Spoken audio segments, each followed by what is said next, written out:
Welcome to the Skeleton Key. It's me, Niko. Growth. In the hubris slot, we've got the word that I'll say 50 times. We've got growth. The expansion and extension of life towards light in the sense of a tree. And in the Nevma slot, there's destruction. And destruction is sort of like demolition in the sense that it's breaking things apart, but it's more with the intention of removal. The point of destruction is that it clears blockages. If you buy a dilapidated house, even if you want to renovate it, but especially if you want to rebuild, first you need to demolish parts of the house, the things that are preventing growth. Growth and destruction have a powerful synergy together where they create opportunities for each other. Growing and growing and growing, eventually there's less and less opportunity for growth, which means that now there's the opportunity to destroy whatever is stopping growth. And once there's been destruction, that means that there's again opportunity for growth. And that's the breathing generative cycle. If we stay in that growth and the growth slows down and we get into stagnation, eventually we're not going anywhere. It's not possible to grow any further in the current circumstances because the environment and the blockages make it impossible to continue to grow. At this point, hopefully we accept that there is something blocking and we remove it and we return to destruction. If we're in destruction and we're holding that too long, eventually we're going to start destroying things that didn't need to be destroyed. Always, I think of urban renewal projects. So mid 20th century, this is where like old towns and especially where black people were living or poorer suburbs, but really a lot of beautiful communities and heritage buildings were destroyed to build highways and commission housing and sort of really misguided, but technically speaking, utopian ideas that sort of resulted in not growth for those areas, but loss. That's where destruction can enter change, which just means things are getting different.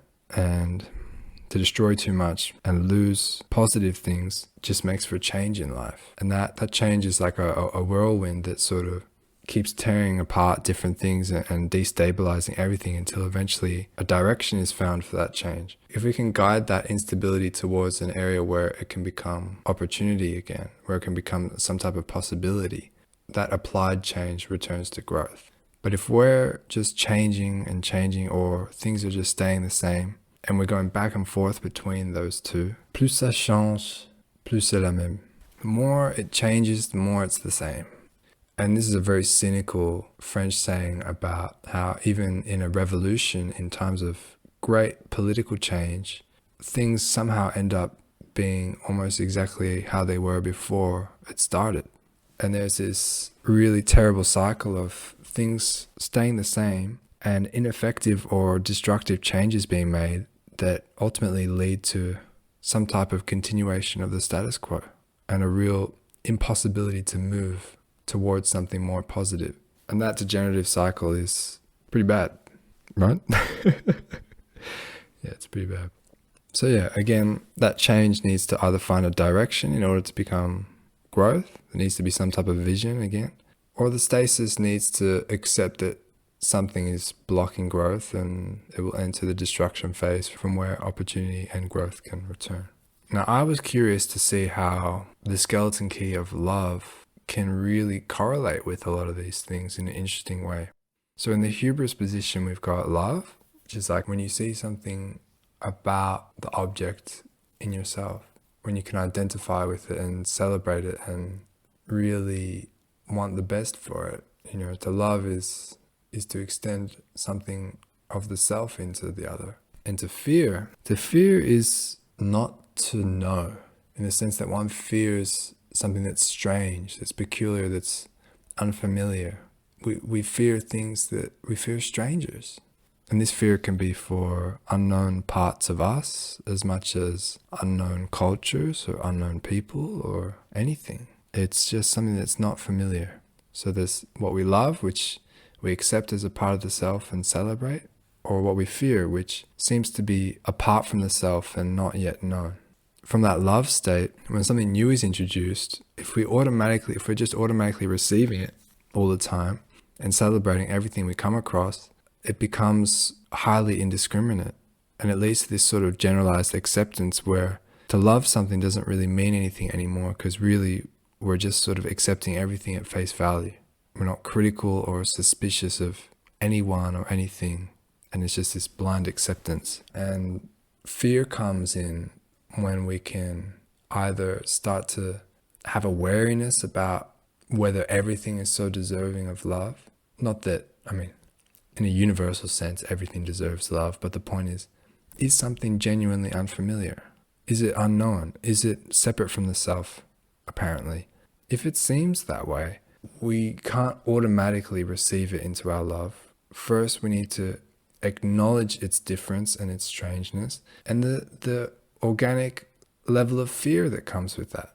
And from that fear, there's a caution, but also perhaps a curiosity and an excitement that as the receptivity returns and expands again and we become more familiar, it can return to love in a meaningful sense, because we haven't just loved it automatically, we've loved it after learning what it is. And likewise, acceptance comes into fear, returns to the generative part of the skeleton key through recognition of what something really is.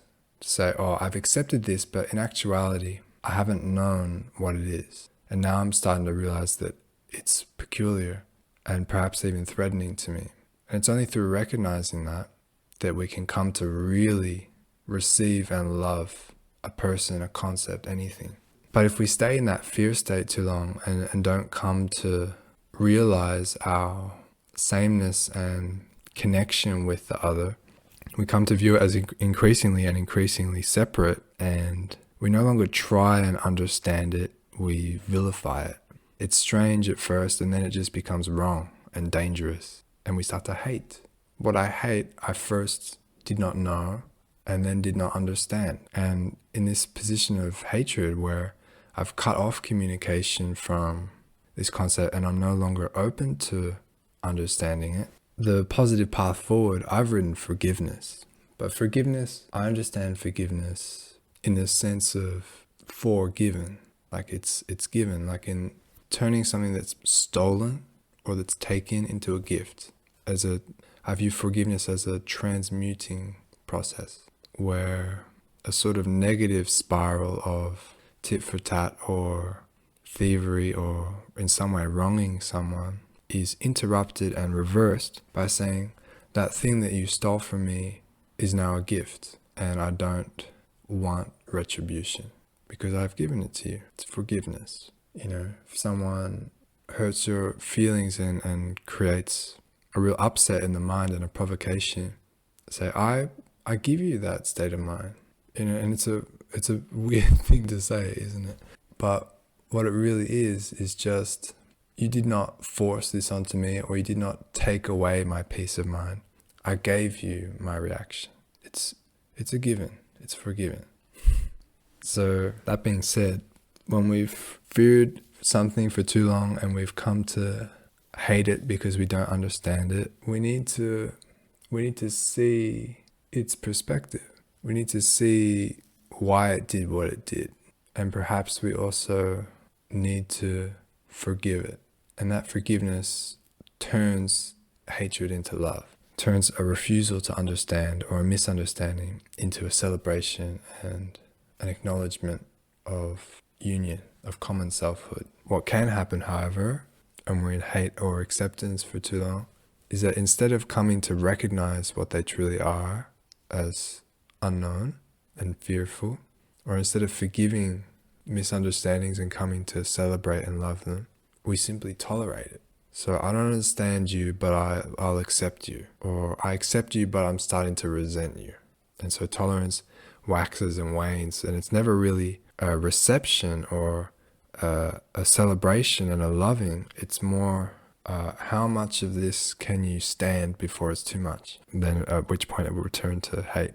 Or when does hate become excessive and you just learn to live and let live? Okay, it's acceptance. And this tolerance is espoused as a virtue, but comparatively speaking, there's nothing good about tolerance when it's actually a failure to properly receive the true identity and message of the other. When it's actually a blockage of all understanding and communication that's at all points simmering just beneath a full boil. Tolerance is a failure to correctly receive. Would you rather love something or just accept it? Something very powerful about the skeleton key that I'm going to keep returning to is that it can be stacked with different layers. We can put growth on top of love and stack them like a sort of sandwich, so that growth correlates with love and destruction with fear, change with hate, and stasis with acceptance. Hating something in someone else is really just not accepting it in the self. And the only path forward is forgiveness. And so to translate that, when we're looking for a direction to make change into growth, it's forgiveness. So this can apply to a lot of different things, but we're talking about personality problems. Say I'm having trouble with an addiction or something, and I'm trying to grow out of it. I'm trying to have those needs met in intrinsic ways or through healthier habits. And first I need to love the part of myself that needs those things and really acknowledge and celebrate that it's a wonderful part of myself, a part that's as deserving of love as any other, the part of me that craves a substance or an activity, an addiction. And as long as I'm loving that part of myself, I'm allowing it to grow. But if I love it indiscriminately, that's just an indulgence. It's an acceptance of things as they are, and I'm stagnating and I'm staying in the addiction. If I recognize that there are parts of myself that are getting in the way of my growth, there are parts of myself that maybe I can't love as fully as others, even if it's just temporarily, I'll start to fear those parts of myself because I didn't realize they were there. And now there's a sort of stranger within, so to speak. There's a part of myself that I don't know, that I'm not familiar with, but I'm starting to see that if I don't destroy this part of myself that's dysfunctional, that's habituated to the addiction, I'll never be able to have room to continue growing and to again receive that part of myself with love. But if I continue to feel like I can't trust this part of myself and I need to destroy it, eventually I'll just cut it off from me completely, and I'll lose all the gifts and the beautiful things that that part of me that might have been struggling, might have had problems, but was also beautiful. There's a loss there. And so I change and I start to hate that part of myself. And I've never really understood it, but I've cut it off from me. I've lost it and now I've changed. And in all of this hatred, all this negative self-feeling will eventually lead to an acceptance that I am that thing that I hate. And I'll be exactly where I was, and that's a relapse. And all of my strict changes, whether it's a diet or a cold turkey or whatever, that collapse back into what it was. And I accept myself with the most extreme amount of shame, but also indulgence. Or that part of myself that I hate, if I can forgive it and come to understand it, then again I'll feel love and growth. And that forgiveness will create a direction for that growth. And I'll begin to reintegrate and understand the part of myself that I'd cut off. As long as I'm loving myself, but when I need to, recognizing that I don't know all of myself and I'm discovering new parts of myself as my awareness rises and I have new perspectives, I need to see that these things are unfamiliar and need to be known. I can't automatically accept them. I can't say, oh, this isn't problematic and just automatically love it. I need to know what parts of me have to be vetted out. Or else how can I continue to grow if I let the parts of the tree that cross inwards with each other, that crowd the tree and choke out the sunlight? How can I continue to grow if I don't destroy the parts of myself that prevent me from growing healthily into my most beautiful self? And so what I hope these two skeleton keys show, and the example, is that combining multiple concepts and multiple skeleton keys creates a real conceptual depth when we're dealing with problems, and frankly is a lot of fun.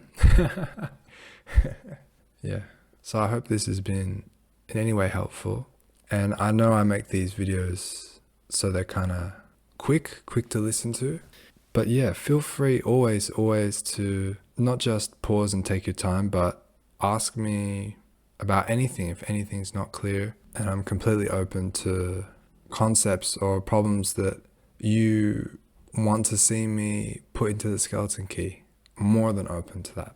But anyway, thank you for listening. I've been Niko. I still am Niko. Ciao.